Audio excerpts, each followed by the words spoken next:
You are about to drift through a world most history books barely pause to mention. A world shaped not by the roar of battles or the rise of kings, but by the quiet, persistent rhythm of ordinary life. These are the stories that history leaves at the edges: the struggle for clean water in ancient cities, the daily grind in smoky Victorian rooftops, the patience demanded by papyrus in a desert scribe's hands. Here, you will not find the clamor of glory or the flash of heroism. Instead, you will follow the footsteps of people whose names are mostly forgotten, whose work made civilization possible, one unnoticed day at a time. You will rise in the pre-dawn chill beside a Babylonian family, cup trembling as you carry river water through labyrinthine streets. You will crawl through soot-filled flues above a waking London, skin chapped and lungs burning. You will pray with nuns in the echoing halls of a plague hospital, tend animals in the endless winter dark of the far north, and record grain tallies beneath the silent gaze of the pharaohs. Everywhere you will find monotony and hardship, but also resilience, invention, and the quiet strength it takes to endure. These are not stories of conquering the world, but of surviving it, of finding meaning and even a little hope in small acts and shared burdens. So let your mind settle, your breath slow, and your thoughts wander. The pace here is gentle, the details humble, the events sometimes dull but always true. History, after all, is not built by extraordinary days but by countless ordinary ones, by hands unseen, in places half-remembered, doing work that shaped the world in silence. Close your eyes, listen, and slip quietly into the hidden corners of the past. Tonight, history will keep you company as you rest. You wake up to the dry taste of silt and dust in your mouth. Your lips, parched before the first sunbeams have crested the towering ziggurats. The city of Babylon, for all its fabled grandeur, is a maze of mud brick houses pressed close together, with alleyways just wide enough for 2 donkeys to pass. You are not a king or a priest, not a builder of temples, but just another ordinary resident. A worker, a mother, a scribe's apprentice, or a child. Today, your first task is the same as every other morning. Find enough clean water to last until nightfall. The daily quest begins. In this city of hundreds of thousands, water is life. Yet even living along the great Euphrates, finding drinkable water is neither easy nor guaranteed. The river itself, as mighty as it appears, brings with it not only silt and nutrients, but also runoff from distant farmlands, waste from upstream villages, and the refuse of the crowded city itself. The river banks are alive at dawn. Women in rough linen tunics balance clay jars on their heads. Men dip leather skins in the current. Children splash in shallows while watching for the dreaded snakes that lurk where reeds meet water. But you know better than to drink straight from the river. The lesson has been learned through generations. Dysentery, typhoid, and worse claim lives of the careless or desperate. The wise collect water at dawn, before the city's wastes cloud the stream, but that is only the beginning. Clay pots are set out to settle the silt. Charcoal from last night's fire sometimes added, a crude filter against the unseen dangers. Some families, if they can afford it, even boil the water, though firewood is dear and most save fuel for cooking. The forgotten infrastructure. The rulers of Babylon boast of their canals, those long, snaking channels that slice the countryside, bringing water to wheat and barley fields, to gardens thick with date palms. But canals bring problems too. Mosquitoes breed in stagnant corners. Canals can be easily fouled, either by careless dumping or by deliberate sabotage from rival city-states. Drought and silt can block the channels in a matter of weeks, and repairs are slow, work done by sweating laborers under the gaze of overseers. Some neighborhoods have communal cisterns, deep, stone-lined pits where rainwater collects. In a good year, these last into the dry season, but when the rains are poor or a leak goes unnoticed, the bottom turns to muck, and the smell warns you away long before the taste would. Water and social order access to water shapes every aspect of Babylonian life. The wealthier you are, the farther from the river you can live, relying on servants or slaves to make the trip at dawn. The poorest crowd nearest the water's edge, their homes battered by annual floods, their air thick with mosquitoes. Your social standing might be measured by the size and cleanliness of your water jars, by whether your household can spare the labor for daily collection, by whether your family's water ever carries the telltale stink of stagnant pools, and water is political. Priests claim control over certain wells which they say are blessed by the gods. Kings issue decrees forbidding drawing water at certain hours or from certain channels, lest irrigation for the sacred barley fields be disrupted. Disputes over water can turn violent. A careless insult at the river's edge can lead to a feud, lasting generations. Disease and survival. No one in Babylon names the invisible killers in the water, but everyone knows their touch. A sudden fever, a child's endless thirst, the slow weakening that comes before death. These are the punishments for failing in your daily quest. Herbs are chewed, prayers are said, but ultimately, survival depends on vigilance and luck. The sick are cared for with whatever is at hand. Willow bark for pain, garlic for strength, spells and amulets against evil spirits. Sometimes the city's healers, the Asu, visit a household with strange brews, fermented barley water, honey mixed, with ash ground dates with vinegar. Some survive, many do not. Life expectancy is measured in decades at best. Parents bury children, children sometimes outlive parents. There is no escape, not even for the priests, except for the richest, who drink wine and imported oils and trust that distance will keep the river's curses at bay. Rituals and beliefs. Water is not just a need, it is sacred, feared, and revered. Each spring, the great Akitu festival marks the new year, and the priests process to the river's edge, pouring libations, chanting to Enki, the god of water and wisdom. You might go to the river not just to fetch water, but to wash away the day's misfortune, to cast off curses, to offer prayers for the sick. The city's law codes inscribed on clay tablets even dictate punishments for those who foul water supplies or hoard water in times of drought. But you are only one among thousands. Your daily life revolves around these small acts: fetching, filtering, storing, and watching water. Every drop is precious. Every trip to the river is an act of risk, of hope, and sometimes of desperation. The slow, relentless march of time. And so, as the sun climbs and the city hums with the business of the day, scribes recording transactions, traders haggling over textiles and spices, children running errands with pots on their heads, you return home, arms aching from the weight of clay jars, eyes scanning for the telltale shimmer of heat on the horizon. By midday, the water you collected in the morning is nearly gone. The older children beg for more. The youngest is listless, too tired to play. The ziggurats cast long shadows across the crowded streets as evening approaches.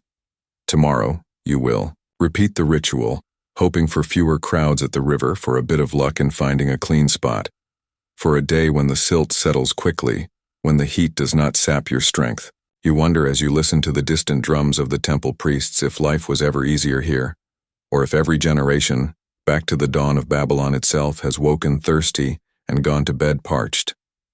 But as you stare into your nearly empty jar, one question nags at you. How did anyone ever manage to survive in this city year after year without the comfort of modern certainty? What hidden knowledge have you missed? What trick, what prayer, what long-forgotten custom might have made all the difference? The sun is relentless. By mid-morning, the courtyards and narrow lanes of Babylon shimmer with heat, and the walls of your mud-brick home radiate warmth back at you, wrapping your world in a suffocating embrace. Even in the shade, your skin prickles with perspiration. As you gaze into your half-empty water jar, you begin to notice things you had missed before, signs of ingenuity, privilege, and quiet desperation, all tied to water's eternal scarcity. Babylon's aquatic ingenuity. Babylon's famed engineers have left their mark on the city's landscape. You can see it everywhere if you look with the right eyes. Terracotta pipes snaking beneath the wealthier avenues, faint lines in the brick that trace the course of hidden channels, wells capped with intricately carved stones. These are not the inventions of a single day, but the legacy of centuries. Each improvement a response to another crisis, another season of drought, another outbreak of fever. For the fortunate, there are rooftop cisterns, stone-lined basins perched atop homes, collecting what little rain falls in this arid land. The richest citizens boast private channels that siphon water directly from the canals, bypassing the crowded riverbanks altogether. At the grand temples, priests tend sacred ponds and ornate fountains, symbols of both the gods' generosity and the city's engineering prowess. If you are ordinary, you learn to adapt. Broken pots are not thrown away but repurposed as scoops, strainers, or makeshift filters. Ash from the hearth is saved to help settle murky water. In lean times, families band together, pooling resources to purchase a few extra hours of a water carrier's labor, or to bribe a neighbor for a share of their well. Social hierarchies. Water as status. You begin to realize that water is not simply a daily struggle.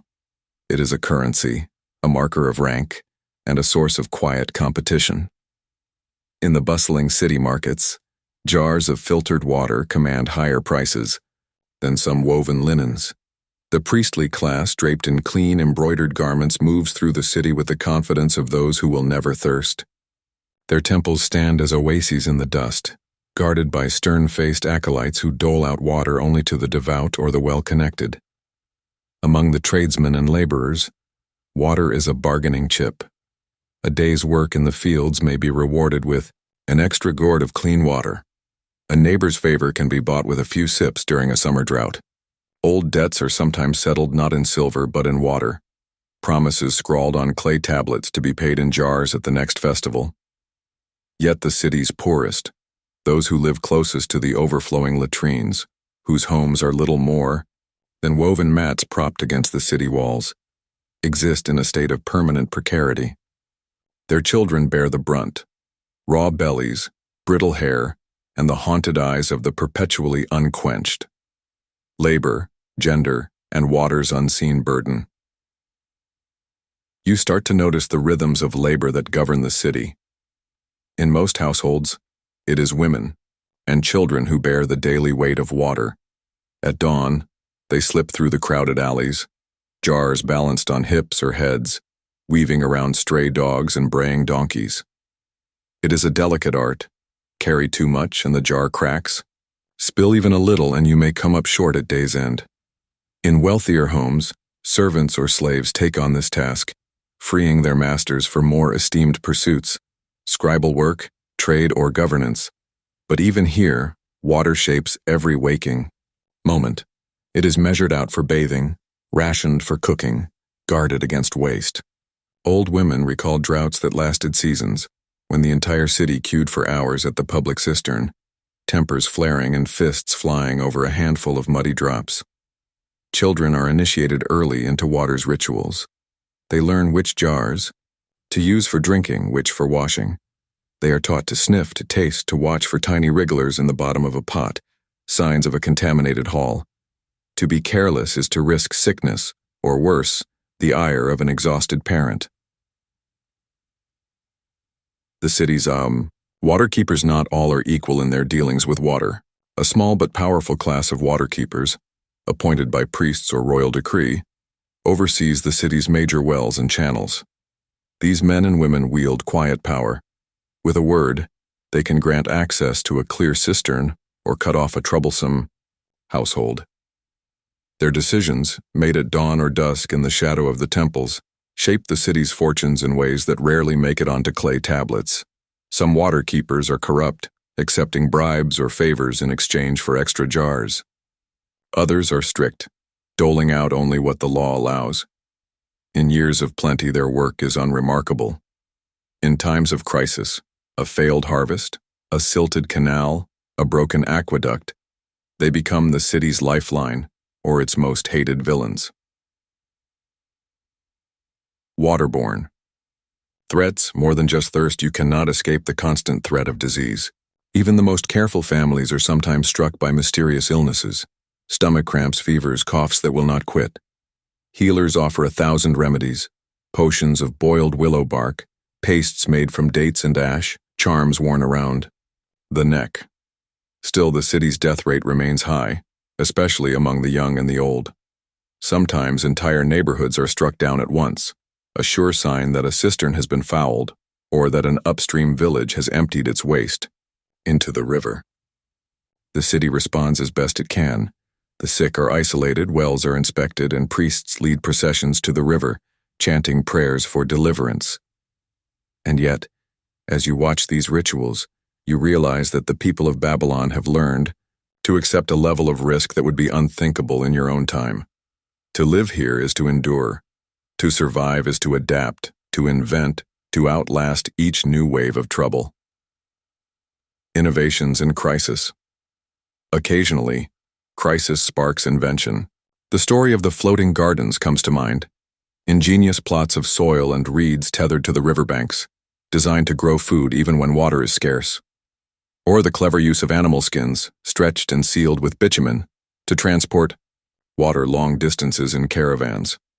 Some say a particularly wise king, perhaps Hammurabi himself, once decreed that any builder whose canal failed must be drowned in the river he had tried to tame. True or not, the story persists. A reminder that water shapes not only bodies but laws and legends. The city's markets hum with commerce, and even here, water leaves its mark. Potters design ever more efficient jars, some tall and slender for carrying, others wide-mouthed for catching rain. Traders sell rare salt said to purify water, or stones blessed by foreign priests that promise to keep water fresh for weeks. The emotional weight of water.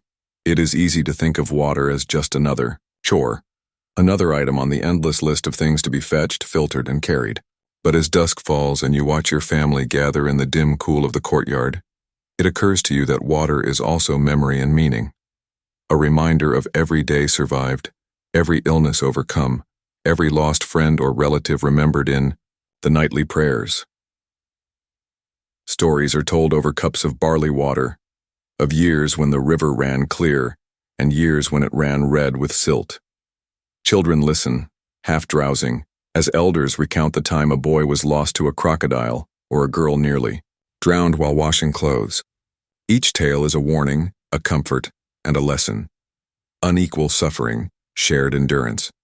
By now you have seen how the burden of water falls unevenly across Babylon. Yet, in its own way, the city is bound together by this struggle.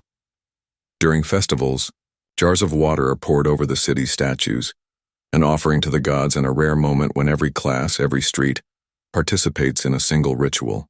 During droughts, rival families may set aside old feuds to share a bucket, if only for a day. You begin to understand how resilience is forged, not in the moments of comfort, but in the endless repetition of small, unremarkable acts. Carrying a jar, straining out the silt, checking for leaks, waiting in line, nursing the sick. Babylon endures not because its people are uniquely blessed, but because they refuse to surrender to the tedium and hardship that water demands. Yet as the city falls into shadow, the drums of the temple echoing across the rooftops, you cannot help but wonder, what happens when the system fails? When the river dries, or a new enemy poisons the well, or a ruler's greed upends the fragile balance that sustains life? What is the breaking point for a city built on the edge of thirst? The sky is a flat white, the kind of day when even the dust seems to wither under the sun's gaze. The river's surface, once bustling with canoes and baskets, is sluggish, its water lower, browner, and more foul-smelling than you remember. The city is uneasy. The air itself feels tense, as if every breath is holding back the storm of something about to go terribly wrong. When the lifeline falters, you wake to the news whispered from doorway to doorway. The river has failed. A landslide upstream, perhaps, or the slow, merciless hand of drought. No one knows for certain. All you see is the city's lifeblood receding, a silty trickle winding through the riverbed, every drop growing more precious by the hour. Panic in Babylon does not arrive as a scream but as a slow, grinding pressure. Water jars are emptied, refilled with hope and disappointment. The morning queue at the cistern stretches far past the temple gates. Tempers fray in the heat. Those who always lived close to the edge now find themselves pushed over it. The wealthiest send servants to bribe water keepers or temple priests. The poorest roam the city, jugs on shoulders, eyes dull with thirst. Rumors surge like a fever. The gods are angry. The king has angered the priests. An enemy has poisoned the river. A merchant's caravan is bringing relief. All anyone truly knows is this: there is not enough. The fragile order phrase, as the days grind on, the structures that held Babylon together begin to fray. Merchants refuse to sell food to those with no water to cook it. Artisans abandon their shops, desperate to keep their families alive. The temple, once a place of comfort, becomes a fortress, its gates guarded by men with spears. Those lucky enough to possess private wells or rooftop cisterns find themselves bargaining with neighbors, old rivalries erased by necessity and new ones born in the heat. Water thieves emerge.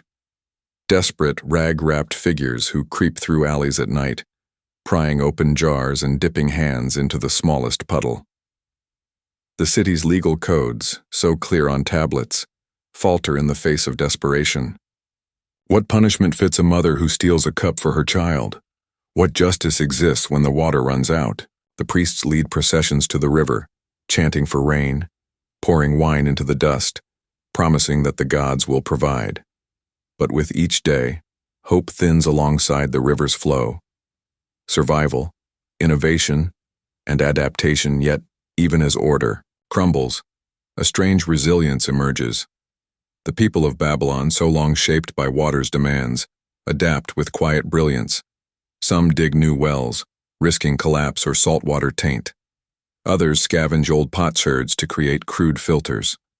Rooftop gardens are abandoned, their soil scraped and boiled in hopes of wringing a few last drops from the earth. Families who have never spoken now share buckets, pooling their scant resources. Trades that once divided the city blur. Scribes dig ditches, priests haul water, children learn to barter for sips of barley water. Even the powerful must face the same grim realities. The river does not care for rank. Stories ripple through the city, of a healer who shared her last jar with a stranger, of a child who found a hidden spring beneath the floor of a collapsed house, of neighbors who risked the wrath of the waterkeepers to break open a temple cistern for the sick. In crisis, the old hierarchies crumble, replaced by a kind of fellowship forged in hardship. The aftermath. Lessons in endurance. At last, the crisis breaks, not with a single dramatic event, but with the gradual return of the river. A distant rain, a break in the dam, the gods appeased, or perhaps simply the endless, indifferent cycle of nature. The water, when it returns, is muddy and meager, but it is enough. Babylon survives. Some do not. The very old, the very young, the unlucky. But the city endures, scarred but alive. The people who survive are not the strongest or the most powerful, but the most adaptable. The ones who learn to stretch a jar, to boil water with little wood, to share when there was almost nothing to share. Slowly, routines return. The market hums, the temple bells ring, yet nothing is quite the same. Laws are rewritten, new wells are dug, deeper and more carefully lined. Rituals are changed. At every festival, a new prayer is added, a reminder of the time when the river failed and the city almost fell. Children grow up with new stories, lessons learned in hardship becoming the invisible architecture of the future. Reflections. Babylon's legacy and ours now, centuries have passed. Babylon's ziggurats crumble in the dust, its canals silted and overgrown, its clay tablets buried beneath layers of sand. Yet the story remains, the story of a city that endured on the edge of thirst, whose people lived and died by the daily grace of water. If you walk along the Euphrates today, you will find traces of old Babylon, a broken pot, a half-buried brick, the faint impression of a well long gone dry. The struggle for water is ancient, unending, and universal. In every great city, from Babylon to your own, the quiet work of survival continues, unremarked, sometimes even boring, but vital beyond measure. You might ask yourself, what lessons linger in the dust of Babylon? What hidden strengths do ordinary people possess, waiting to be revealed by crisis? And perhaps most importantly, when the next drought comes, will we remember how to endure together as they once did? You open your eyes in the murky dawn, not to birdsong or the clatter of noble Roman hooves on marble streets, but to the sour odor that seeps through every crack in your modest quarters. In Rome, where grandeur towers and senators scheme, your job is neither glamorous nor well paid, but it is essential, invisible, and utterly thankless. Today, as every day, you are a latrine attendant, a keeper of the city's public toilets where the empire's mighty and lowly alike come to relieve themselves and leave behind a mountain of problems few are willing to solve. Rome's vast network beneath the surface. Forget the Colosseum and the gleaming temples for a moment. Rome is held together by its sewers. The Cloaca Maxima, the greatest sewer, runs deep beneath your feet, carrying the city's waste, filth, and secrets toward the Tiber. Dozens of public latrines are scattered across the city, each a noisy, bustling hub at all hours. Rows of stone seats with neatly carved holes serve as Rome's answer to the most basic human need. You are responsible for one such latrine, a humble structure tucked between a busy market and a row of insulae, the ramshackle apartment buildings, where most Romans live. You know every crack in its marble, every loose stone that might trip a senator or a slave. Before most people rise, you are already at work. Tools of the trade. Your first task is to sweep the floor, using a bundle of twigs, bound tight with twine. The damp, chilly air stirs as you chase scraps of parchment and olive pits into a corner. Next comes the water, a precious commodity in some cities, but in Rome, the aqueducts run strong. You fetch a bucket from the nearest public fountain, bracing yourself for the stares and curled lips of those who know your trade. You rinse the floors, dousing them with cold water that splashes and runs into a gutter cut at your feet. You check the troughs that run in front of the seats where a constant trickle is meant to wash waste away. You poke at clogs with a long, slender stick, hoping the blockage is only straw or cloth, and not a dead rat. You keep a careful eye on the sponges, tersorium, mounted on sticks and used by each visitor for cleaning themselves.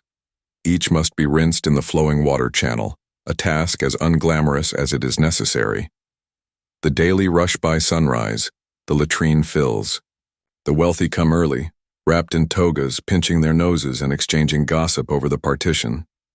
The poor arrive in droves, grateful for the free service and the rare chance to sit on cool stone.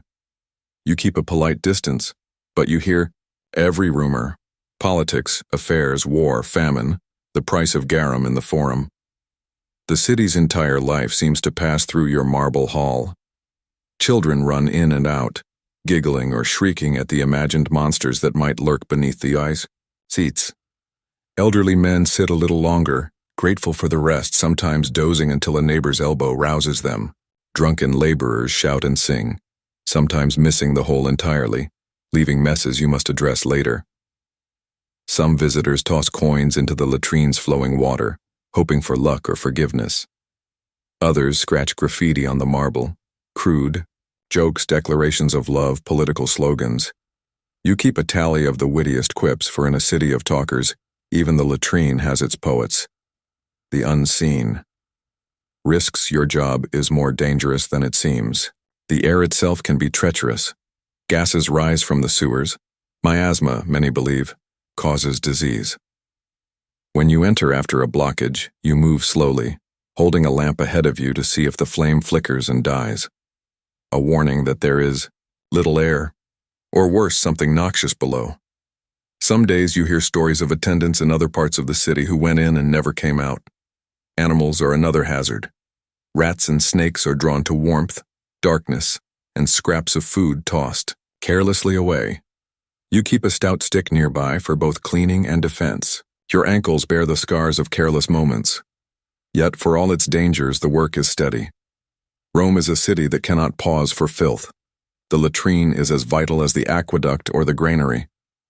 Without you and your fellow attendants, disease would sweep through the city unchecked, and even the wealthiest would suffer the stench. Social invisibility. You might think your work gives you a certain power, or at least a kind of respect. The truth is, you are almost invisible. Most users do not look you in the eye. Some mutter insults, others pretend you do not exist at all. Even children, once fearless, grow up and avoid your gaze. You have friends only among your fellow workers, the water carriers, the street sweepers, the other latrine attendants. You share stories and laughter at the end of a long day, united by your lowly status. Your family's position is set by your profession. Your children are teased, your spouse's dowry forever meager. Yet within your small community there is pride. Pride in keeping Rome clean, in knowing that your daily labor holds back chaos. On rare feast days, you and your colleagues gather for a simple meal, toasting each other in cheap wine and recalling, the worst messes survived. The rhythm of a Roman day. By midday, the latrine is hottest and busiest. The stone seats radiate warmth, the air thickens, and your arms ache from scrubbing. You take a moment's rest on a broken step, looking out at the city's bustle, the flash of senators' sandals, the cries of merchants, the far-off rumble of wagon wheels. You wonder sometimes what it would be like to work elsewhere, in the baths perhaps, where the air smells of oil and flowers, or as a baker, up before dawn, but greeted by the warm scent of bread. But here, in the belly of the city, you are at the heart of something both unglamorous and absolutely essential. As dusk falls, your final tasks await. You sweep the floor once more, rinse the sponges, and check the drains for blockages. You light a lamp at the entrance and close the door, ready to do it all again tomorrow. The Cloaca Maxima rumbles far below, a reminder that in Rome all roads and all waste lead to the same destination. You lay down at night, the scent of the city still clinging to your skin, and ask yourself, what would happen to Rome if you go, and your fellow attendants disappeared for even a single day? Would the city notice, or would chaos slip in through the cracks, unseen but inevitable? The next day dawns, and you are once again at your post, sweeping the floor beneath rows of well-worn marble seats. A new day brings new challenges, but also the same old grind, Rome's endless appetite for order and cleanliness, satisfied by the invisible work of those like you. The sounds above, the shuffle of sandals, distant shouts of hawkers, the drip of a nearby fountain, blend with the unseen rumble of water and waste beneath your feet. Aqueducts and the empire's plumbing. The grandeur of Rome rests not only on stone and steel, but on a foundation of water. You, perhaps more than any senator or architect, see the miracle up close. Early in the morning, before most rise, you step outside your latrine and watch the aqueduct keepers make their rounds. These men, some proud, some weary, walk the length of the great arches and stone tunnels that crisscross the city. Their responsibility is vast, keeping the water running clean and strong, patching leaks, rooting out clogs before they become disasters.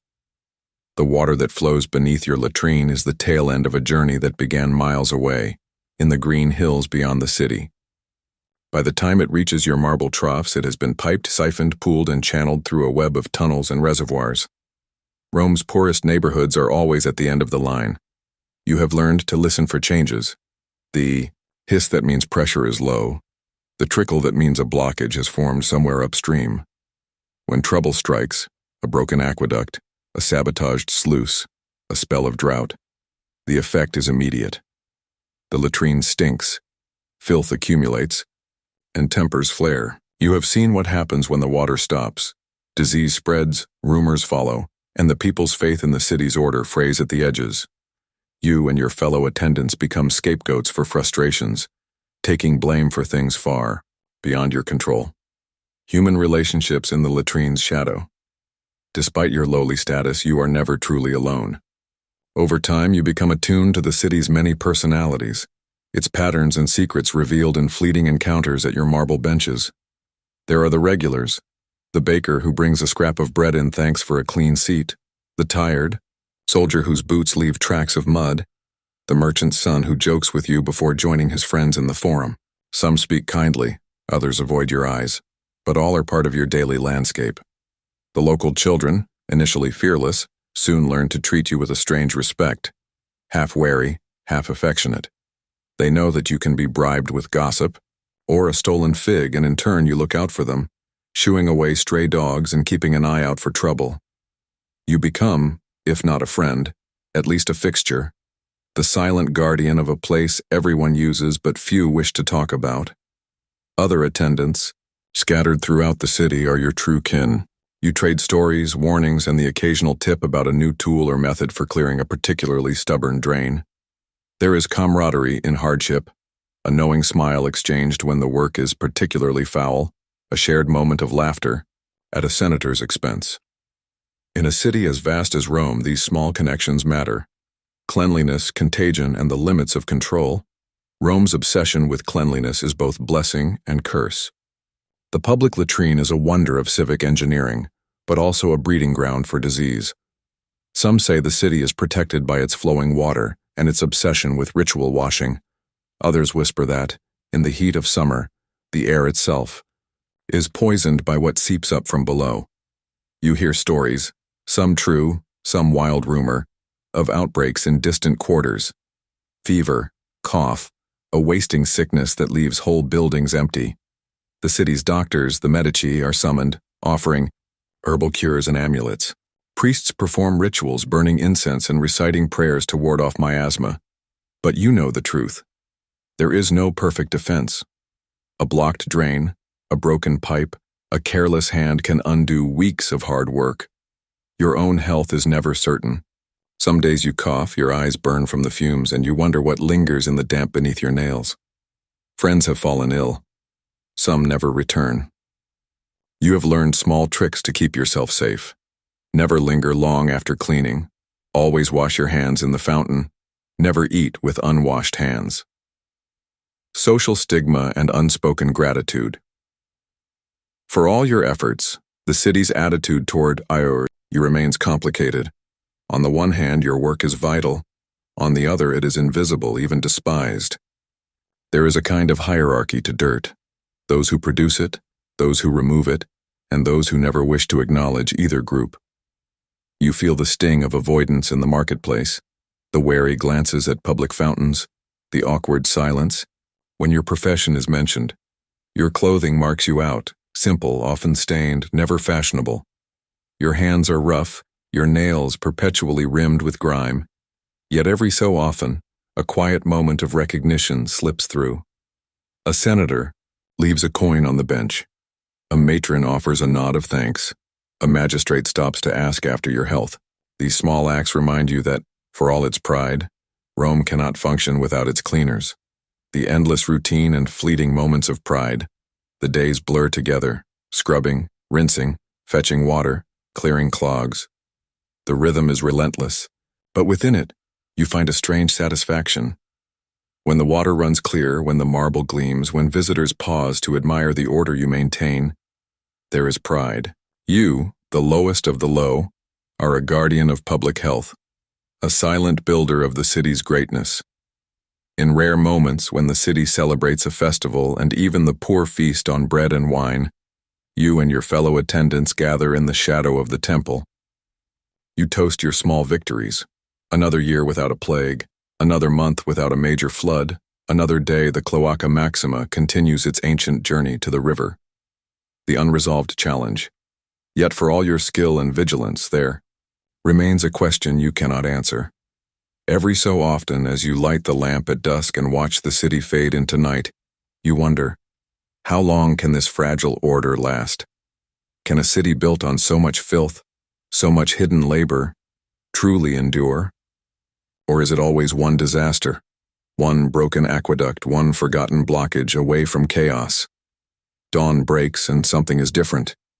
Even before you reach your post, the air is charged with unease, a hush in the streets, a tremor that runs beneath the marble and cobbles. A rumor pulses through the crowd. The water is not running. The fountain by the market has slowed to a trickle, and in your latrine, the marble trough is bone dry. You kneel, ear pressed to the stone, listening for the distant familiar gurgle of water. Nothing. The catastrophe unfolds. You are not alone. All across Rome, attendants and ordinary citizens gather at public fountains, buckets and jugs in hand, waiting for the miracle of water that does not come. The great aqueducts, the arteries of the city, have been damaged, perhaps by earthquake, sabotage, or neglect. In the blink of an eye, a city of 1 million is deprived of its most basic need. Inside your latrine, The first visitors quickly realize what has happened. By midday, the stench is overwhelming. Waste piles up. The drains, once kept at bay by constant flow, turn sour and thick. The wealthy send servants with jars to find water. But even their influence means little when the source is gone. The poor, as always, fare worst, forced to use whatever corner they can find, leaving filth in alleys and streets. The city is thrown into confusion. Accusations fly. Whose fault is this? The aqueduct keepers? The magistrates? The emperor himself? Priests gather in the streets calling for sacrifice and prayer, while medics warn of what comes next. Disease, carried by foul air and stagnant waste. The attendants' response amid the chaos: you and your fellow attendants do what you have always done. You work. You organize lines, ration what little clean water remains, improvise new cleaning routines with sand, ash, and vinegar. You counsel patients to angry crowds, show children how to avoid the filth, and send word to magistrates and aqueduct keepers about the worst blockages and overflows. In the city's poorest quarters, attendants band together, forming human chains, to clear drains, pile up waste for later removal, and patch makeshift covers over exposed trenches. You barter with shopkeepers for scraps of cloth, broken pottery, anything that might help keep the mess contained. You invent, you adapt, you endure. In these dark days, for the first time, some in Rome truly see your labor. A senator joins you, sleeves rolled, scrubbing marble. A local baker leaves extra bread for the workers. The matron who never spoke to you now asks quietly if her family is safe, disease and danger, but the risk is ever present. Within days, the city's usual complaints, stomach aches, rashes, coughs, become an epidemic. Fever spreads, and those with no clean water suffer worst. The medics move from street to street, sometimes with real remedies, boiled water, herbal tinctures, sometimes with only prayers and amulets. You grow tired, your hands raw, your back aching from sleepless nights and endless labor. Friends fall ill, some do not survive. The latrine is not just your place of work, but now a battlefield against an invisible enemy. In the heart of the crisis, you remember stories from other cities, from centuries past, of Athens stricken by plague, of Alexandria's flooded streets, of small villages emptied by sickness brought by filth. In those stories, as in your own, the outcome often depended not on the powerful, but on those who labored in silence. Gradual restoration and shifting attitudes. After days, perhaps weeks, the city's engineers succeed in restoring the aqueducts. The water returns, first as a trickle, then as a surge, washing away filth and fear alike. Fountains burst to life, and a cheer rises from every corner. In your latrine, you flush away the backlog, scrubbing until the marble shines. Yet, something has changed. The city's people, once indifferent or disdainful, now greet you with nods, coins, even smiles. Magistrates publicly thank the attendants and water carriers in the forum. For a time, at least, your work is recognized for what it truly is, the labor that keeps Rome alive. Regulations are tightened. New funds are dedicated to repairs and maintenance. Children are taught in school the importance of clean water and proper sanitation. The emperor himself issues a decree praising the silent architects of Rome's order, the workers who, in times of plenty and of crisis, keep the city whole. Legacy and reflection years pass, and life resumes its steady pace. The crisis becomes another story, told by candlelight, embellished in memory, recounted by those who endured. You grow older, your hands still rough, your eyes a little brighter for all they have seen. You take pride in your invisible legacy, the hidden network of drains, pipes, and clean stones that holds back chaos for another day. If you visit Rome centuries later, you can still find the remnants, the Cloaca Maxima, now a relic, marble latrines worn smooth by countless lives, aqueduct arches standing against the sky. The city endures, in no small part because of those whose labor was seldom celebrated and often forgotten. And so, as you finish your final day, locking the latrine behind you, you wonder, what other stories lie hidden in the shadows, sustained by hands that history rarely names? How many of the world's greatest achievements rest quietly on the labor of those willing to clean, repair, and restore even when no one is watching? You awaken in the silent pre-dawn, surrounded by stone and prayer. Beyond the thick walls of your convent, a city holds its breath. Plague has come again. The church bells toll not for celebration, but as warning and remembrance. Yet, within the cloister, the world does not pause. You are a nun sworn to serve God and neighbor, and your day begins not with contemplation, but with duty in the city's plague hospital, where suffering never sleeps. Life within the cloister, you are not alone. The convent is home to dozens of women, some noble-born, some daughters of merchants, some former orphans taken in by the church. Your lives are governed by the rule of Saint Benedict or Saint Clare, depending on your order. Every moment is accounted for prayer, study, labor, and, in times of crisis, care for the sick. Unlike the outside world where plague brings fear and flight, here it brings purpose. The abbess has assigned you and your sisters to the hospital, a rambling stone building attached to the monastery, where the city's desperate are brought in waves. Before first light, you rise for matins, voices blending in song, thin, tired, but resolute. Then, a meager breakfast, a crust of bread, watered wine, sometimes a scrap of cheese if the larder allows. You wrap yourself in your habit, adjust your wimple, and gather your basket of simple tools: linen rags, vinegar, dried lavender, blessed, oil, and a worn psalter. The arrival at the hospital. Stepping outside, you are met by the bitter scent of burning herbs, sage, rosemary, and pine needles, all meant to cleanse the air of bad humors. The streets are quiet, save for the occasional rattle of a cart bearing the sick or the dead. You hurry across the cobbles, careful not to draw the attention of idle townsfolk, some of whom eye you with suspicion, others with desperate hope. The hospital itself is a jumble of rooms, courtyards, and makeshift wards, hardly more than a converted barn, really. Its walls are thick but cannot keep out the groans and cries of the afflicted. You find your fellow sisters already at work, changing soiled linens, spooning thin broth between cracked lips, reciting prayers over those past the point of earthly help. The work of mercy. Your first task is always the same: cleansing. You wash your hands in a basin of vinegar, as instructed by the leech doctor who oversees the hospital.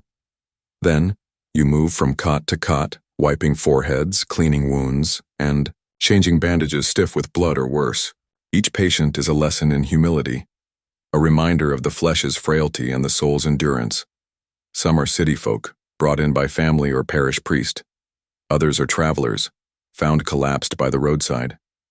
A few are even local clergy, faces once familiar, now nearly unrecognizable beneath the marks of plague. All are tended with the same care, though you know in your heart that many will not see another sunrise. You administer herbal remedies as taught: a poultice of sage for fever, a draught of garlic and vinegar for the cough, a sprinkle of holy water on those whose spirits waver. Sometimes the abbess herself appears, offering a brief word of encouragement, a steadying touch, or a prayer. You take comfort in her calm, knowing that the weight she bears is even greater than your own. The rhythms of suffering and hope day blurs into night. The work is ceaseless. When one patient is cleaned and comforted, another arrives. When a cot falls empty, it is quickly filled. Sleep is a memory. Meals are hurried, if they happen at all. You and your sisters whisper to each other as you work, sharing small encouragements or news from home. Some have lost family to the plague. Others have known nothing but the cloister for years. All are united in labor, faith, and a quiet, enduring exhaustion. You witness miracles both small and great: a child who survives against the odds, a mother reunited with her son, a priest who near death regains strength enough to bless his caregivers. These moments sustain you, reminding you that even here grace can be found. Fear, doubt, and resolve. Yet fear lingers, of illness, of failure, of the weight of so much sorrow. The leech doctor tells you to burn herbs, to sprinkle, vinegar on the floor to pray without ceasing. Some nights, when sleep finally comes, you dream of running through endless corridors searching for a patient you cannot save. You hear rumors in the city that the hospital is cursed, that the nuns are witches, that nothing can stop the plague. You push such thoughts aside, focusing on the small immediate needs, a cold cloth on a brow, a prayer for the dying, a word of comfort for the living. The city beyond the walls changes too. Streets empty, shops close, even the church sometimes stands deserted as priests fall ill or flee. But within the hospital, your world is reduced to narrow halls, flickering candles, and the endless rhythm of care. Night falls. By nightfall, the hospital quiets. Some patients sleep, others pass. You clean your hands once more, kneel for evening prayers, and return to the convent by moonlight, exhausted, silent, hearts heavy with the day's burdens. You wonder, as you blow out your candle, what tomorrow will bring. Will the plague relent? Will the hospital ever empty? And, in your darkest moments, you ask, will you have the strength to rise again another day to do the work that never ends? The city outside is quieter each day, a hush that spreads from empty markets to shuttered homes. But within the hospital, noise never truly dies. You live by lamplight, candlelight, and the constant, unending calls for aid, groans of pain, whispered prayers, and the rhythmic chant of psalms echoing through stone corridors. You have become, in a matter of weeks, not just a nun, but a nurse, mourner, counselor, and sometimes the last friend a patient will ever have. The world within the hospital. Inside these thick walls, the rhythm of the outside world is suspended. Time is measured not in hours, but in the slow procession of needs. Changing linens, spooning broth, tending wounds, reciting prayers. Sometimes as you look out through a narrow window, you catch a glimpse of sunlight or hear the distant toll of a bell. Mostly, though, you forget the days altogether. Your world is defined by faces, gaunt and sweating, shivering with fever, or sunk in the stillness that comes only at the end. Each new patient brings new fears. Will she live? Will he infect us all? You do what you can, cleanse, comfort, reassure, but in your heart, you know the odds. Some sisters try not to remember the names of those most ill. Others commit them to memory, lighting candles for each soul lost. Bonds of sisterhood. Amidst all this, your fellow nuns become your anchor. In brief moments of quiet, sharing crusts of bread in the cloister garden, reciting evening prayers side by side, trading tired jokes over the day's disasters, you remember why you're here. Some sisters seem unbreakable, their faces calm, no matter the crisis. Others are more fragile, their tears quick to come when a patient worsens or a child cries out for a mother who never arrives. There are tensions too. When supplies run low, when blame must be assigned for a carelessly left door or a cough-not-covered tempers fray. Yet as the abbess often reminds you, charity is tested in hardship, not comfort, and so you forgive and are forgiven, again and again. Medicine, faith, and doubt. The hospital's leech doctor is not unkind, but he is limited by the knowledge of his age. You learn to recognize his favorite remedies: bloodletting for fever, vinegar for wounds, compresses of herbs and onions to draw out poisons. You quickly see what works and what does not. Sometimes, a patient survives after a new concoction. Sometimes, they worsen. You make note of each outcome, sharing your observations with the other sisters. Quietly among yourselves, you debate which remedies are true miracles and which are only superstition. Your faith is both comfort and challenge. When a patient recovers, you give thanks and lead the ward in prayer. When one dies, you sing the requiem, anointing their brow with oil and whispering the final psalms. There are days when you feel the weight of your vows, obedience, poverty, chastity, heavier than ever, especially when another sister falls ill or when fear creeps into your own bones. Exhaustion and uncertainty, physical exhaustion, becomes a constant companion. Your hands ache from wringing linens. Your back is stiff from nights spent on cold stone floors. Sometimes you feel lightheaded, and you wonder if it is hunger, or the first signs of sickness. Meals, always simple, are even plainer now. Mostly, Broth and bread, occasionally a piece of dried fruit when the abbess deems it needed. You savor each bite and each cup of watered wine, knowing that every morsel is a blessing. Still, there are small joys. The abbess reads aloud from the Gospels or the Psalms, her voice strong even when her body is weary. Sometimes a patient surprises everyone by improving, and a ripple of hope runs through the ward. When a letter arrives from a neighboring monastery, offering prayers or extra bandages, the whole community feels a little lighter. The outside world presses in. Rumors reach the hospital, carried by merchants or desperate townsfolk. Some blame the plague on sin or witchcraft. Others say it is God's test or a sign of the end times. Some nights angry crowds gather outside, demanding miracles, blaming the hospital for spreading the disease, or begging for help that cannot be given. You see the abbess negotiating with city officials, her calm tested by their demands. You see the leech doctor's frustration when promised medicines do not arrive, and your own hands tremble when a mother collapses, feverish, at the ward's entrance. The unending question. Sometimes, as you kneel for Compline, your mind drifts. You ask yourself, will you survive this wave of illness, or will your name be added to the roll of lost sisters? Will you see your family again, or is your cloistered life now your only world? The city is silent at night, save for the tolling of bells for the dead and the low hum of prayers in your ward. The flicker of candlelight plays on the stone walls, casting long shadows that stretch and merge until you cannot tell one from another. And always, as you drift toward sleep, if it comes at all, you wonder, what strength lies at the heart of endurance?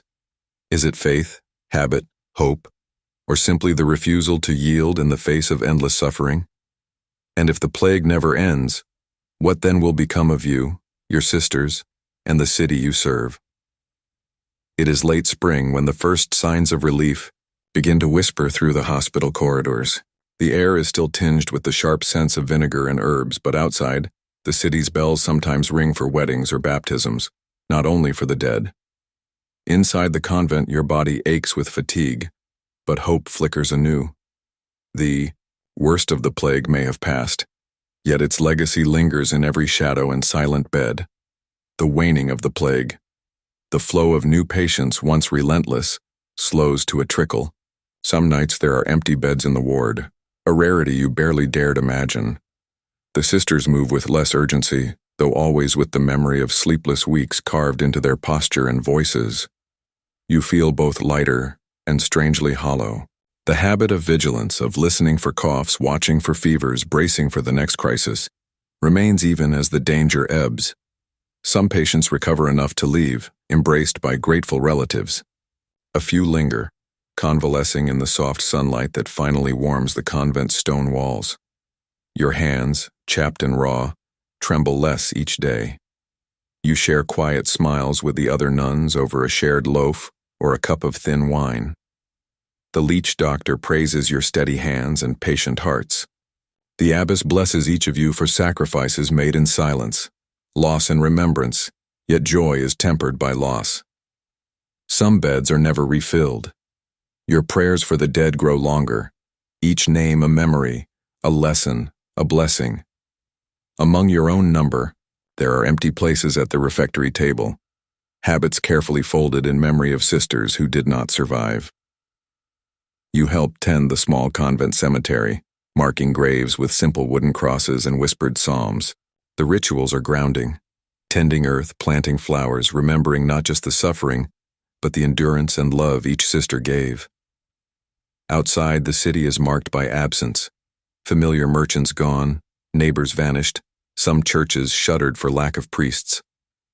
Yet there is also renewal, children playing in the streets, new faces in the markets, the cautious reopening of shops and guilds, healing, recovery, and change. With the danger receding, attention turns to rebuilding. The hospital, battered by weeks of crisis, receives a fresh coat of whitewash. The city's leaders visit, offering thanks, coins, and promises of better supplies. Some promises are kept, others forgotten, but the sisters do not work for praise. They work because it is needed. You, Teach new novices the lessons you learned by fire. How to bind wounds, calm the dying, keep hope alive when despair is thickest. The convent's infirmary, once ignored in favor of prayer and study, becomes a place of quiet innovation. The sisters record their best remedies, develop safer ways to clean, and press for more herbs and vinegar to be stocked against future crises. Faith changes too. The abbess introduces new prayers for courage and endurance. The Psalter's verses about patience and mercy become favorites in daily recitation. The community grows closer, each member changed by what they have survived. The city's response. The city remembers its nuns. Families who lost loved ones still bring bread, flowers, or candles in thanks. Some see the sisters as saints. Others, still wary, call them foolish for risking so much. Yet it is clear that without your tireless care, the city would have suffered more. Word spreads to neighboring towns and even to distant monasteries. Some send letters asking for advice. A few send donations for the poor. Civic leaders invite the abbess to meetings, seeking her wisdom on matters of health and charity. For a brief time, the voices of cloistered women echo beyond the walls, small, steady reminders of the difference quiet endurance can make. Reflection, legacy of quiet strength as the summer sun rises higher and the days grow long, you take time to walk the convent gardens. The air is heavy with lavender and rosemary. You listen to the hum of bees and the soft chant of sisters in the chapel. In the quiet, you reflect on the months just past, the fear, the fatigue, the endless parade of suffering, and the small moments of triumph, compassion, and hope that wove themselves between. You think of your own resilience not as heroism, but as the simple refusal to abandon those in need. You think of the world outside the cloister, always fragile, always uncertain, and how it depends ultimately on countless acts of invisible care. The enduring question, you kneel in the chapel for Vespers, voice joining those of your sisters in harmony and prayer. The bells of the city toll in the distance, their sound both somber and hopeful, and you wonder quietly, what stories of endurance are never told, hidden in silent acts and unremarkable days? In times of peace, will anyone remember the hands that washed wounds, the voices that prayed over the dying, the women who gave everything and asked nothing in return? You rise before the sun in the smoky half-dark of a longhouse, shivering under a heap of woolen blankets. The air is sharp and dry, tinged with the sense of wood smoke, animal dung, and the faint tang of last night's porridge. Winter is coming to the fjords and forests of the north, and you, a farmhand with no land of your own, will soon face the hardest test of all, survival through the long Scandinavian night. A day begins. Labor and necessity, your master's farm, is not large, but every hand is needed now. The last of the barley stands sheathed in frost, the oat fields brittle beneath boots. Even as you pull on rough woolen hose and a threadbare tunic, you hear the hushed voices of others in the hall, men, women, children, all bracing for the day's work. Before you eat, there are chores to do. The cattle low from the barn, their breath rising like mist in the pre-dawn gloom. You break the ice on their water trough, your fingers numb before the job is done. Sheep cluster together in the far corner, hooves stamping, fleece matted with mud and straw. The meal is plain, stale, bread, thin gruel, maybe a sliver of salted fish if last season's catch was good. You eat in silence, listening to the creak of beams above and the wind rattling wooden shutters. Outside, the sky brightens slowly, gray, uncertain, threatening snow. The race against winter. Every task now is urgent, dictated by the shrinking daylight and the hardening ground. Fields must be cleared, tools cleaned and oiled, carts repaired before frost locks them in place. You swing a wooden mallet, split logs for the hearth, and haul armfuls of wood into the longhouse, stacking them by the fire. You work beside men, whose hands are calloused and cracked, women who move with practiced speed as they churn butter, mend clothes, and salt the last cuts of meat. Children chase chickens or hunt for eggs among the straw, their laughter thin and fleeting. You join the others to harvest root vegetables, turnips, carrots, onions, pulling them from the frozen soil, brushing off dirt and ice. Some will be stored in pits lined with straw and branches, others cooked into the evening meal. Every morsel is precious. A single spoiled sack could mean hunger before the thaw. The thaw. Animal companions in perils. The animals are as vital as the crops. Chickens for eggs, cows for milk and cheese, pigs for the slaughter that will come soon. You watch the farmer's wife mix scraps for the pigs, her eyes wary, already thinking ahead to the rationing that will stretch until spring. Sometimes a beast falls ill. You help as best you can. Warm blankets, herbs, whispered prayers to the old gods and the new. But illness takes what it wants, and a dead animal means less to eat, less to trade, and more work for everyone else. You know the wolf tracks in the snow close to the barn. Each night you check the fences, count the sheep, and hope your watch will pass without incident. In winter, nothing is guaranteed. Even the strongest can be lost to the cold, the darkness, or the hunger that comes in. The wolf's shadow, the heart of the longhouse inside. The longhouse is crowded, warm, and smoky. By dusk all gather near the central fire, sharing stories and mending worn things by the orange glow.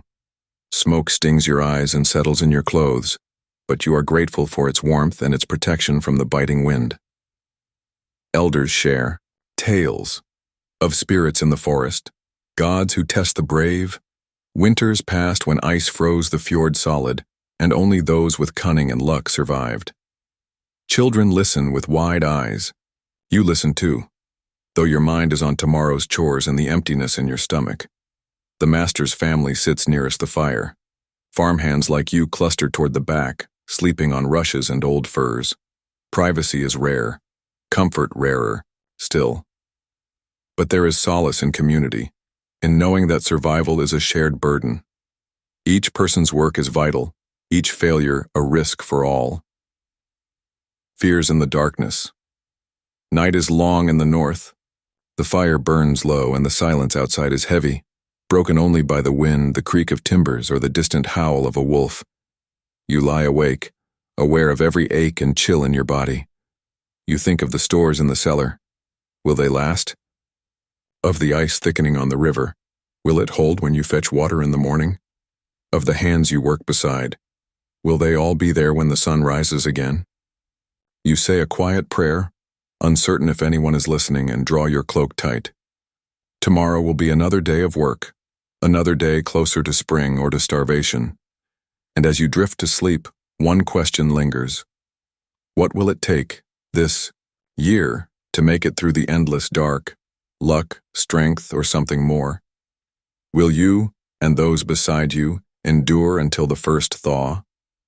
The sun barely rises above the horizon, casting only a faint watery light over the snow-covered world. You wake in darkness, work in darkness, and eat in darkness. Time blurs, measured not by the passage of hours, but by the rhythm of tasks. Feeding, animals hauling water, patching thatch, mending whatever has broken overnight. The days are short, the nights endless, and every bit of warmth must be earned. The relentless cold. No matter how many logs you stack by the fire, the chill seeps through every gap in the longhouse. You rise from your bed of straw with joints aching, breath curling in the air. The windows are crusted with frost, the wooden door nearly frozen shut. You slip into your thickest tunic and wrap your woolen cloak tight, hands trembling as you pull on stiff leather boots. Others move in silence, faces pale, eyes rimmed with red from smoke and fatigue. Outside, the snowdrifts stand waist-high, blown into rippling waves by icy winds. The well is sealed with a cap of ice.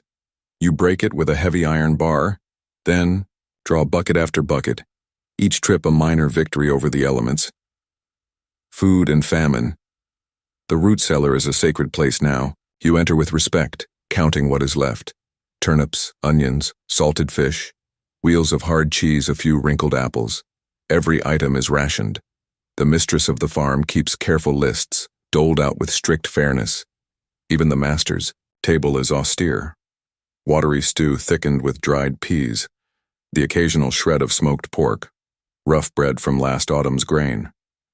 For you and the other farmhands, There are no second helpings. Hunger sharpens your senses.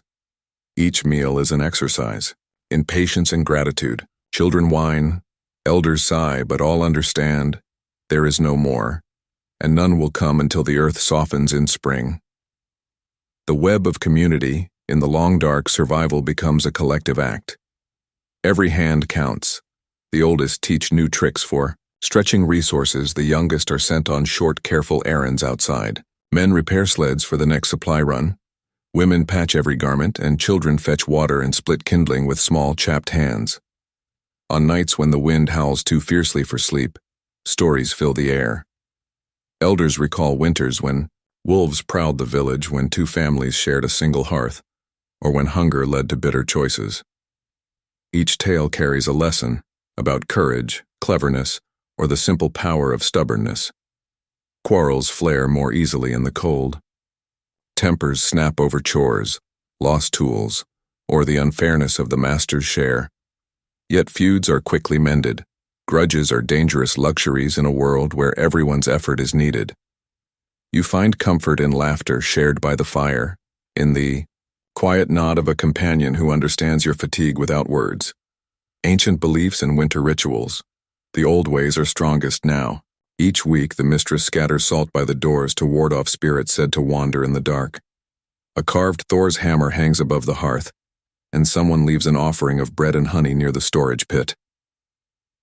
On the longest night, the farm gathers for Yule, a feast made humble by scarcity, yet rich in meaning. Candles are lit, prayers spoken, old songs sung in rough harmony. Even those with little faith in gods feel the weight of tradition, the need to mark time and hope for light's return. Children toss pine cones into the fire for luck. Elders recite proverbs, warning that winter's teeth are sharpest just before the thaw. For a few hours, hunger and fear are set aside. You taste a rare sweetness in spiced ale, catch a spark of hope in the mistress's smile. Illness, injury, and perseverance. Winter brings not only hunger, but sickness.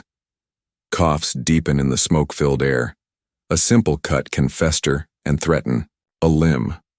You help tend to the sick with what little there is. Herbs gathered in the autumn, boiled water, compresses of moss or cloth. Sometimes the healer is called from a neighboring farm, but often you must rely on the wisdom of elders and your own stubborn will. The fear of losing a farmhand, animal, or child hangs over the household. The loss of one is a hardship. The loss of many could mean ruin. In the worst weeks, even the master and mistress take turns at the sickbed, desperate to save what can be saved. Moments of quiet strength, yet amid the hardship, there are moments of quiet joy. A newborn lamb survives a bitter night. The snow melts just enough to let a few chickens peck for grain. Someone finds a half-buried root in the garden, and for one meal, the stew is thick and satisfying. You marvel at the ingenuity of those around. You. Rope woven from rags, a broken sled patched with bone and leather, fire kindled from the faintest spark. Every problem is met with resourcefulness, every setback with determination. And as another night falls, the fire burning low, you wrap yourself in borrowed furs and listen to the soft breathing of those nearby. There is comfort in the nearness of others, in the knowledge that you are not alone in your struggle. Still, the cold seeps in, hunger gnaws, and the wind whispers through the cracks. Will the stores hold until spring? Will your strength, and that of the community, outlast the deep winter? Or will the darkness win as it has before, claiming the weakest among you? The world outside remains locked in ice, but now a new energy stirs within the longhouse. The days lengthen, if only by moments.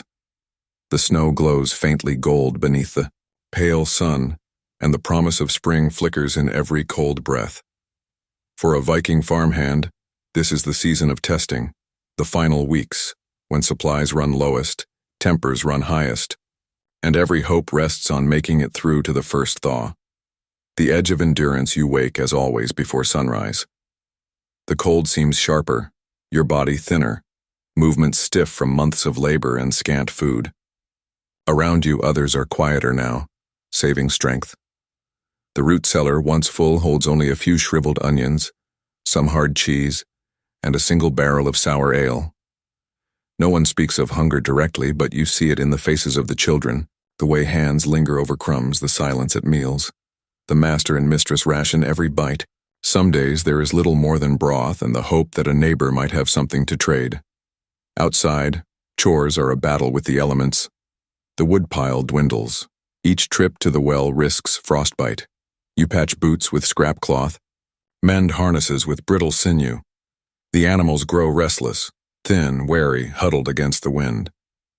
You worry most for them, knowing a lost cow or pig means hunger not just now but for months to come. The crisis of scarcity, it is always at the edge of survival that trouble comes. One night, a storm breaks over the farm, howling down from the north and piling snow against the doors. The youngest child grows feverish, coughing through the long, dark hours. You and the mistress take turns at the bedside, burning the last of the medicinal herbs and whispering old prayers. In the barn, a ewe struggles to give birth, and you find yourself kneeling in frozen straw, guiding the lamb into the world. For a moment you forget your aches in the miracle of new life. The lamb survives, and its cry pierces the silence, a reminder that not all is lost, even at winter's end, even at winter's end. Some days the farm sends word to neighbors for help, and sometimes help comes. An extra loaf of bread, a little salt, a handful of dried apples. Sometimes it does not. Each family is fighting the same battle.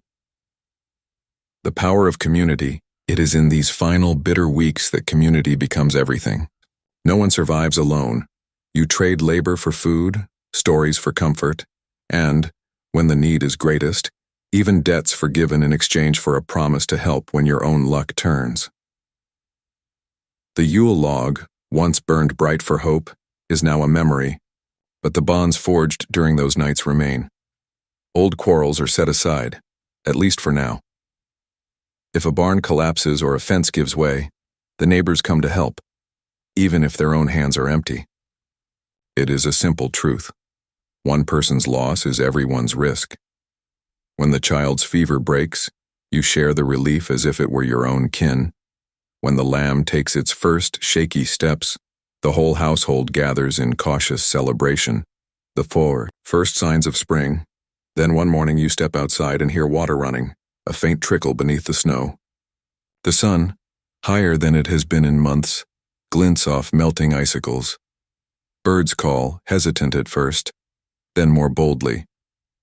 You breathe deep and catch the scent of earth, faint but undeniable. The pace of work changes. You begin clearing the yard of snow, gathering broken tools, planning for the first plowing.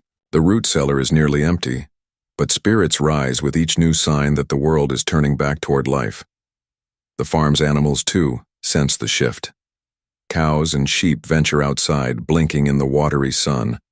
You haul out what is left of the feed, knowing it must last just a few weeks more. Children grow restless, eager to run and shout, their laughter a signal that the worst is passing.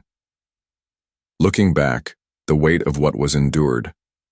With the return of light, you find yourself changed. The hardship of winter lingers in your bones and your memory. The lean meals, the sleepless nights, the close calls and small mercies.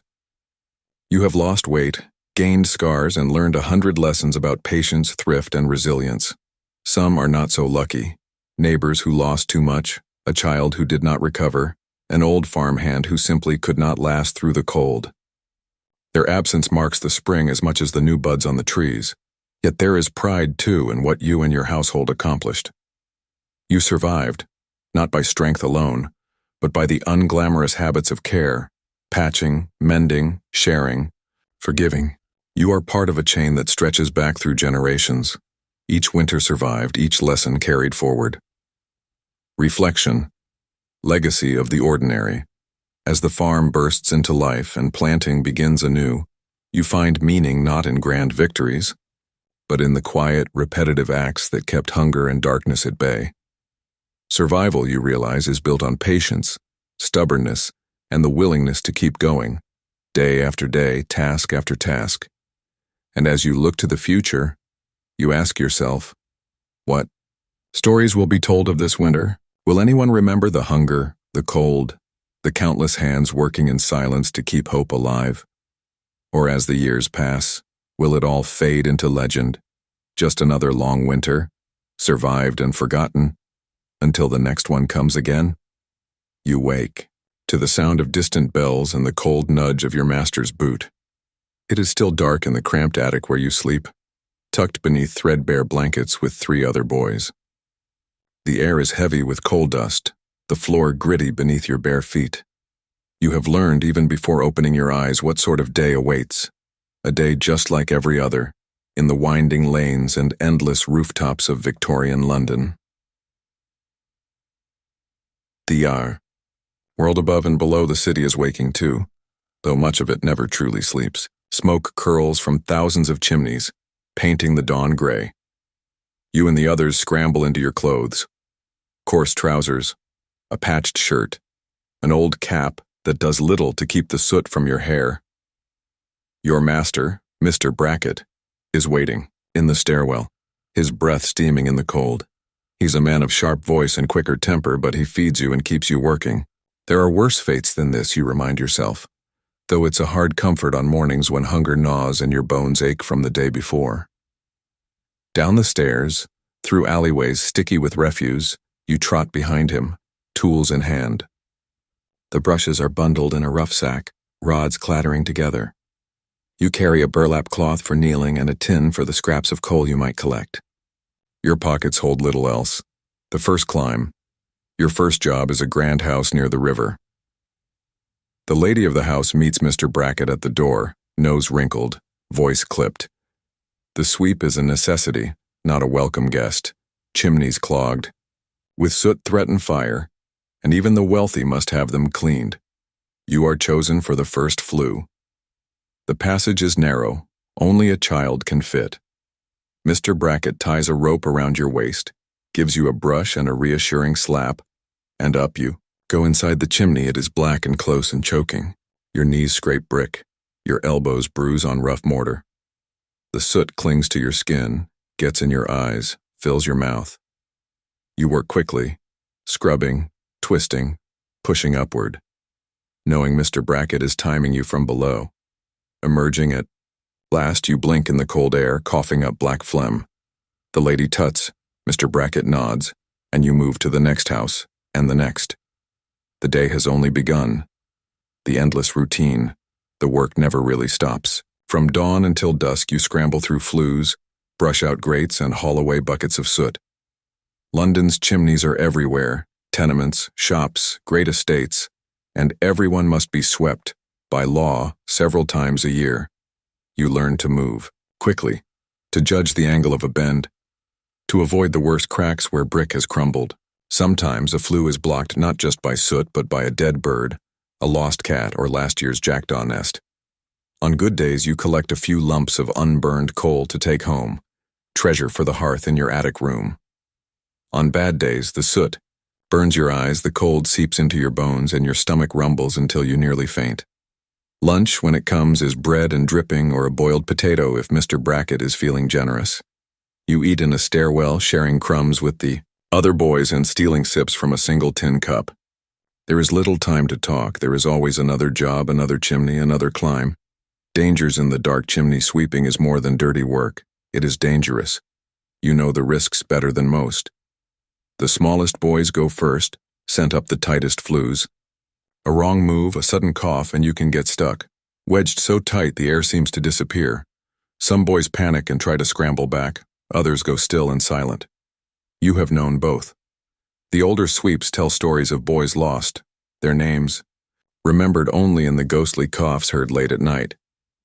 Burns are common, chimneys sometimes left hot by careless homeowners. Cuts and bruises are part of the job. The worst danger is the soot wart, a cancer of the skin, known among sweeps as a black death that takes years to show but is feared by all. Still you go on because you must. There are few choices for boys like you in London. The streets are full of orphans and runaways, and even the workhouse is worse by most accounts. Moments of camaraderie.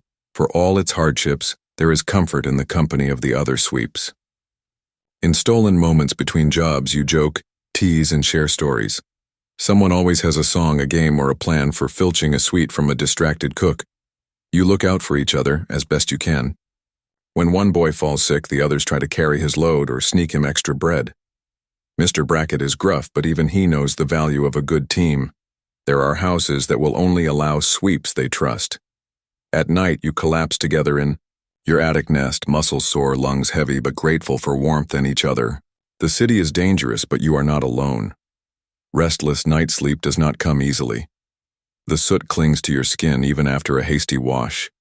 Your dreams are filled with narrow, black corridors and the echo of Mr. Brackett's voice. Sometimes, you wake coughing, other times shivering despite the closeness of your companions. You stare up at the beams, listening to the city's noises, distant carts, a barking dog, the steady drip of rain. You wonder, as you drift between sleep and waking, how many years can a sweep endure this routine?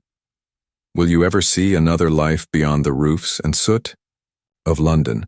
Or is this all there is day after day until you are too old or too broken to climb? Dawn breaks in a slate-colored haze, and London streets stir with the clatter of carts and the whistle of early trains. You and your fellow sweeps are already hard at work, shoulders hunched against the wind, faces blackened with yesterday's labor. The city is vast, a maze of alleys and rising stacks, its pulse measured by the regular sweep of sooty brooms and the echo of your footsteps on the icy stones. The labor of each day. By now, the work is routine, but never easy. Your hands are cracked and raw, knuckles red from scrubbing and climbing. Each morning begins with a list of addresses, a scrawl in your master's neat, sharp hand. You learn to navigate London's neighborhoods by memory. The grand mansions, with their tall, twisting stacks. The crowded tenements with flues barely wide enough for your shoulders. The bustling kitchens of bakeries and inns, always heavy with the smell of scorched bread and boiling broth. Sometimes you are sent alone, but more often in pairs, the older sweeps guiding the young through cramped passageways. There are tricks to the trade. How to wedge your knees against the bricks for leverage, how to feel for loose mortar or birds, nests with bare toes, how to judge by touch and scent whether the passage above is truly clear.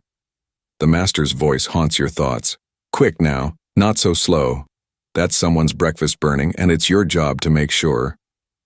The smoke has somewhere to go. You move faster, not just to avoid his ire, but because the faster you work, the sooner you can rest. The unseen world above the city. There are moments high above the rooftops when the world feels different, wide and open, the wind sharp on your face, the city's noise muffled below. You see the dawn light strike the dome of St. Paul's or the river glinting in the distance. For a few seconds you almost feel free, but the work always pulls you back. The narrow flues close in around you, tight, dark, and stifling. You press upward, shoulder by shoulder, scraping and brushing, until the soot falls in black showers below.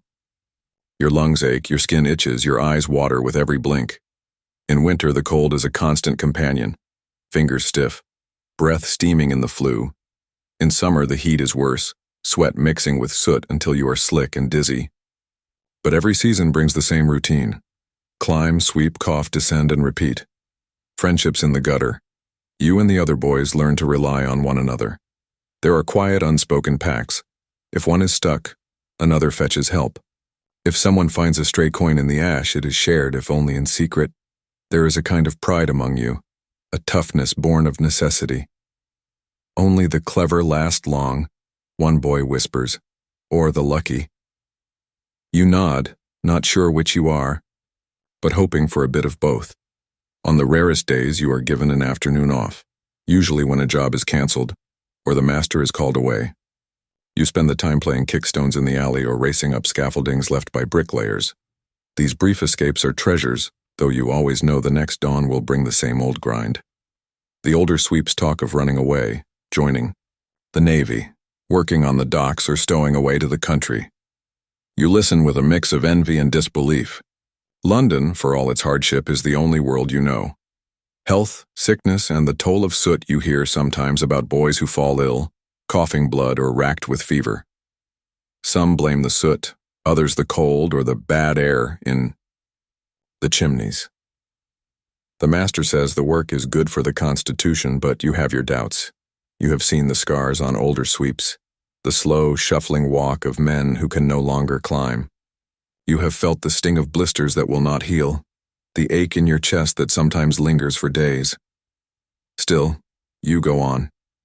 There are no doctors for boys like you, only old wives' tales, and the hope that youth will keep you strong.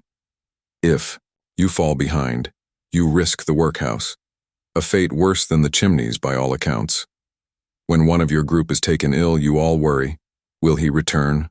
Or will another new face appear in the attic, eyes wide and afraid? The city's blindness, London, for its part, barely notices you. The wealthier homes pay little heed to who cleans their flues, so long as the job is done. In the crowded lanes, you are just another smudge-faced child, blending into the crowds of rag-pickers, costermongers, and beggars. There is shame in your trade, even among the poor. Some look away, others mutter insults. But there are kind souls, too. A maid who leaves a heel of bread on a windowsill, a lamplighter who winks as you pass. You cling to these moments of kindness, for they are rare and precious. Sometimes, as you gather with the others in the attic after a long day, you wonder if your work matters at all. If anyone, anywhere, remembers the hands that keep the city's fires burning safe. The unanswered longing night comes, and you cough into your blanket, listening to the soft breathing of your companions. The city outside glows with 1,000 points of firelight, smoke rising in columns into the dark. You think of tomorrow, the next house, the next climb, the endless soot, and you wonder, as you drift into uneasy sleep, will the world ever see the lives behind the blackened faces? Will you and your friends ever escape the endless cycle, or is your fate sealed by the city's hunger for fire and order? Another morning in London. Your body aches as you stretch on your attic mat. But there is no time to linger. Mr. Brackett's call brings everyone scrambling. It is raining outside, a soft, ceaseless drizzle that turns every alley to mud and makes chimney bricks slick and treacherous. When the routine breaks, today's job is different. A grand estate on the city's edge, its chimneys unused for months. The flue is tight, winding, unfamiliar. You are chosen for the first climb. Your size and experience make you the lucky one. Inside the chimney, darkness closes in. The walls are cold and damp, the soot heavy. Halfway up, your brush snags on a sharp edge. You twist, wriggle, push harder. The brick shifts. Suddenly, you are stuck, shoulder caught, knees scraped raw, panic thumping in your ears. You call out, the echo muffled by layers of soot and stone. You kick, squirm, cough, until your voice cracks and your breath grows thin. For a few terrible minutes, you remember every story you ever heard of boys trapped forever, their ghosts still haunting the flues. Then, a tug on the rope, shouts from below. Mr. Brackett's voice, then another, gentler, less familiar. Hands reach up from the hearth, guiding your feet, calming your shaking limbs. You tumble out, gasping, blinking in the half-light of the kitchen. Encounters with reformers. Barely notice the tall woman in black, her face stern but her eyes kind. She is not a homeowner but a visitor, one of the city's new reformers. She examines your bleeding arms, listens to your stammered answers, and asks Mr. Brackett sharp questions about your hours and your food. There is a commotion. For a moment you think Mr. Brackett will strike you for embarrassing him, but the woman stands her ground. She leaves behind a card, Society for the Protection of Climbing Boys, and a warning. Mr. Brackett grumbles about do-gooders, but is quieter with you for the rest of the day. Later, the older boys whisper about laws changing, about new rules that say children should not work in chimneys at all. You barely dare believe it. Some masters ignore the law, they say. Others fear the fines and send their smallest boys away, left to fend for themselves in the streets. Resilience and small acts of defiance. Your life goes on, much as before. The reformers come and go, the work remains. But a seed of hope takes root. Sometimes you pause before a climb and think of the world beyond the soot. a world where your hands might be used for something else. With your friends, you learn new ways to cope. You help each other with the worst climbs, share bread. When you can, teach tricks for slipping out of the master's notice. You memorize the names on the reformer's card just in case. And you notice, in small ways, the city beginning to shift. Some houses hire adult sweeps or use new machines to clean their flues. Some neighbors, once indifferent, spare a word of kindness or slip you a penny when the master is not looking. Endurance and its costs, but the work still claims its price. Each winter a few more boys are gone, lost to illness, accidents, or simply vanished into the city's shadows. The attic feels emptier, the master's voice sharper, the nights colder. You grow older, taller, too big for the narrowest flues. The master takes on younger boys and you move to harder jobs, hauling soot, cleaning grates, braving rooftops in the rain. The city's reformers say things are changing, but you know change comes slowest to those who need it most. Your hands remain black, your chest still aches. Your dreams are still filled with smoke and darkness, but you endure because that is what sweeps do. Climb, clean, cough, and survive. Looking back, a legacy. In soot years later, you walk through a quieter London. The reformers have won some battles. No more climbing boys, safer tools, cleaner air. Chimney sweeps are fewer, the city less choked by smoke.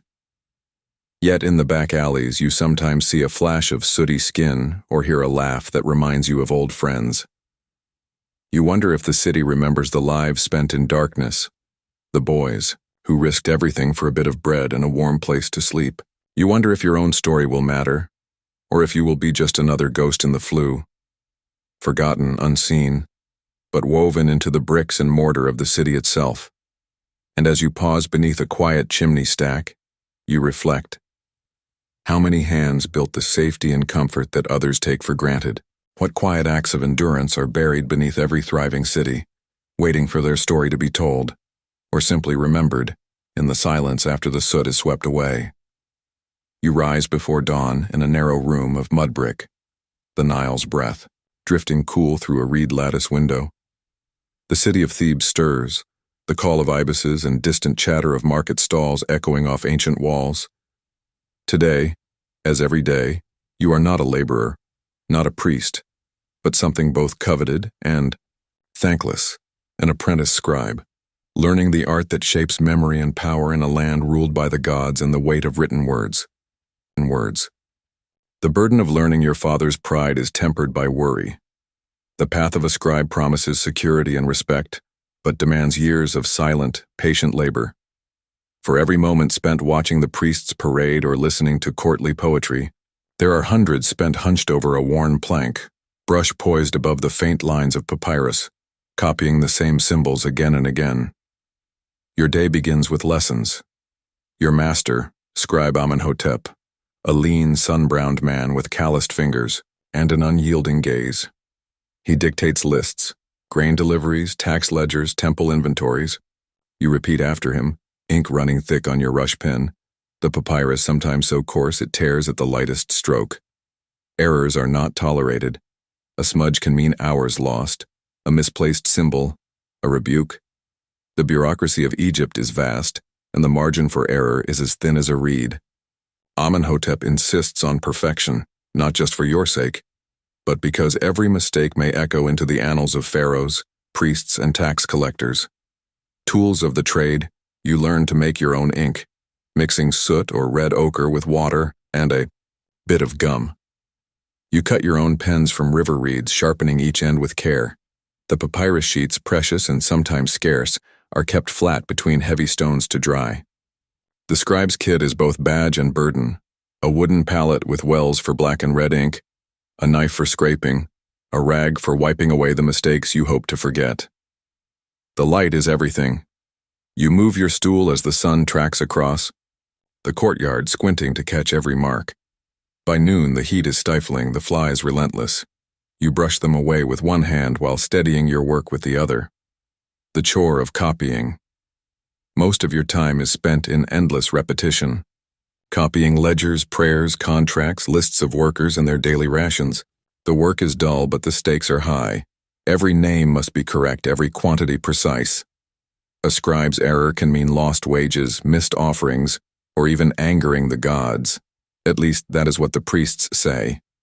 You envy the boys who labor in the fields or along the Nile's banks, sunburnt perhaps, but free to move, to shout, to see the world beyond the scribe's cell. Yet you know their lives are harsh, broken backs, thin meals, years stolen by flood or drought. In comparison, your hands may cramp, your eyes blur, but you are spared the lash and the whip, so long as you serve your masters well. Hierarchies and humility, for all the scribe's supposed prestige, you are often invisible, present at ceremonies, but standing behind the priests, trusted with secrets, but never the first to eat.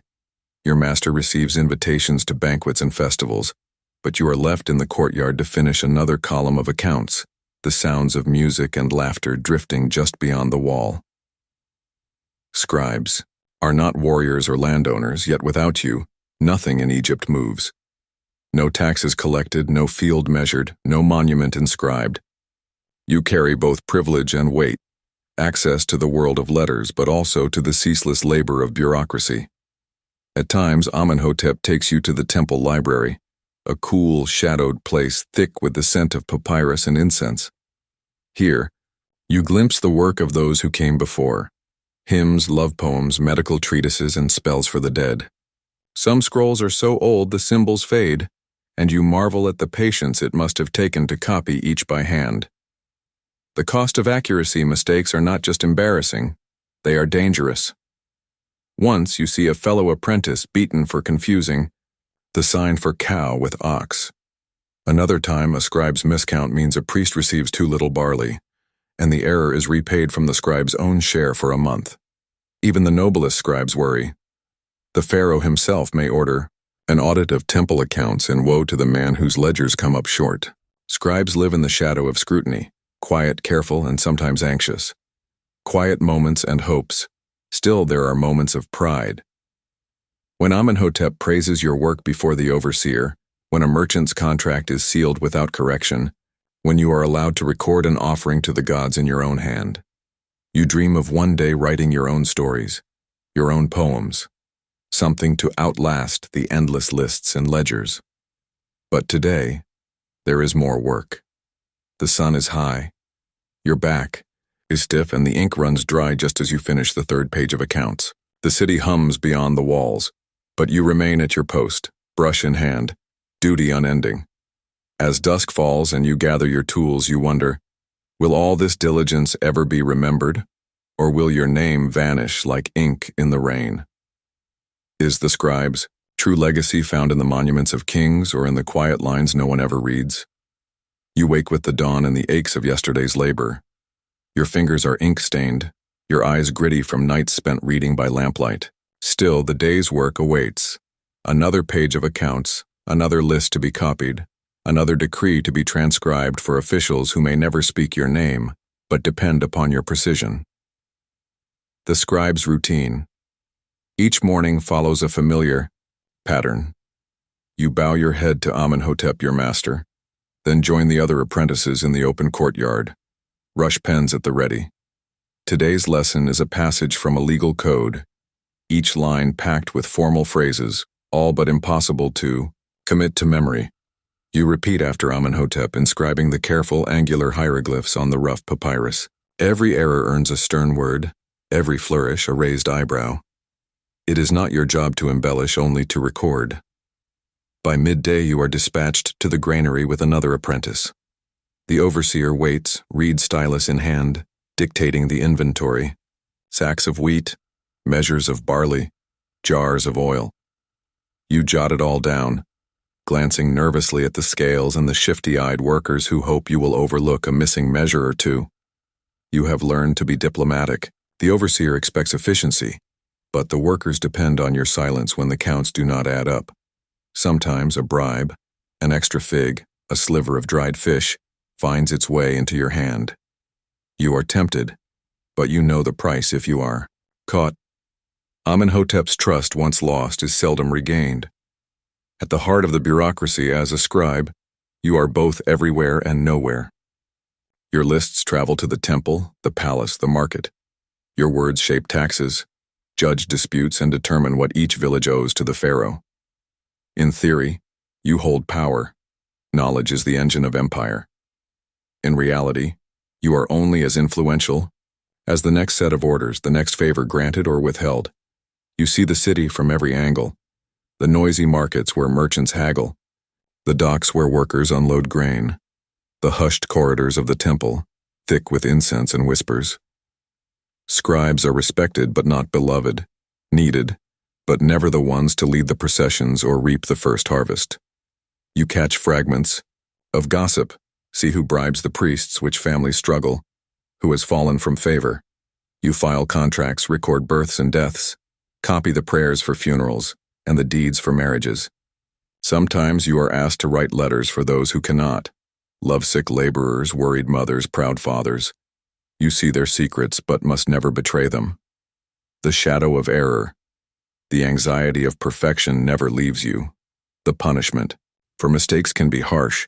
A missed decimal in a tax ledger, a single wrong symbol in a royal decree, can mean lost grain, angered priests, or a peasant family's ruin. Amenhotep drills caution into you. A scribe's error is a curse.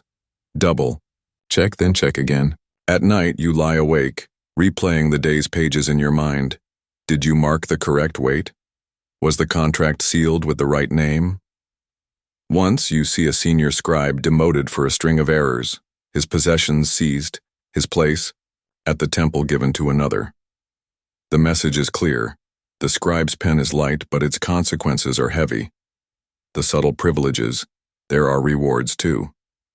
You are spared the hardest labor. On feast days, you are allowed into the temple's cool shadows, where priests recite prayers and offer honey cakes.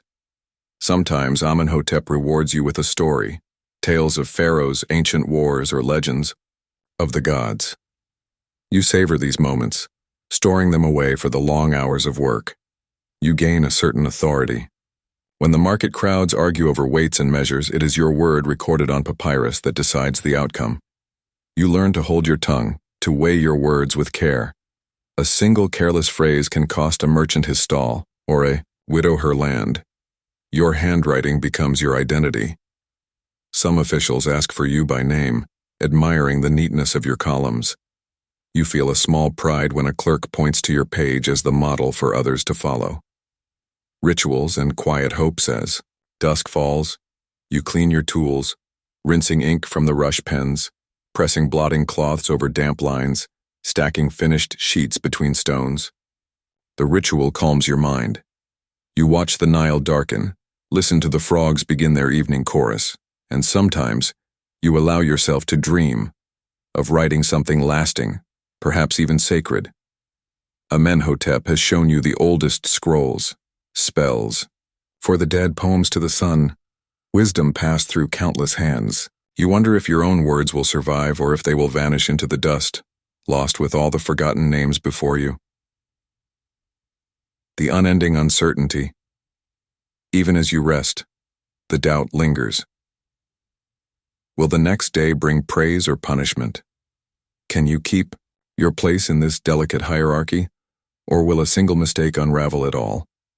Is the work of a scribe truly a path to security and respect, or just another burden carried in silence for the sake of the world's memory? The heat is rising and the Nile runs thick with silt, a signal that the season of accounts is upon the city. For a scribe, this is the true test.